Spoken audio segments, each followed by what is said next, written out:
whales? Well, that's a good question because there's really no market for them. It's like they have this policy: if we give in on whaling, we might have to give in on bluefin tuna, and nobody's going to tell them what to do.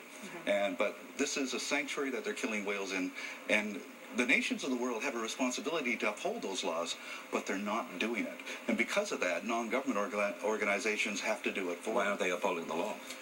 It's not in their economic or political interest to do so. We have all the rules and regulations to protect our oceans, but no economic or political will to enforce them. What do you fear? I fear losing the whales. I fear losing, diminishment of life in our oceans. If the oceans die, we die.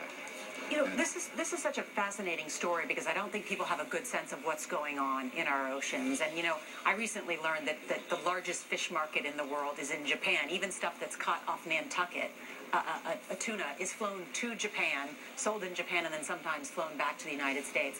How much is going on in terms of overfishing and what's happening? A lot. I call it the economics of extinction. There's money to be made by driving species into extinction because as the numbers go down, the value of the fish goes up.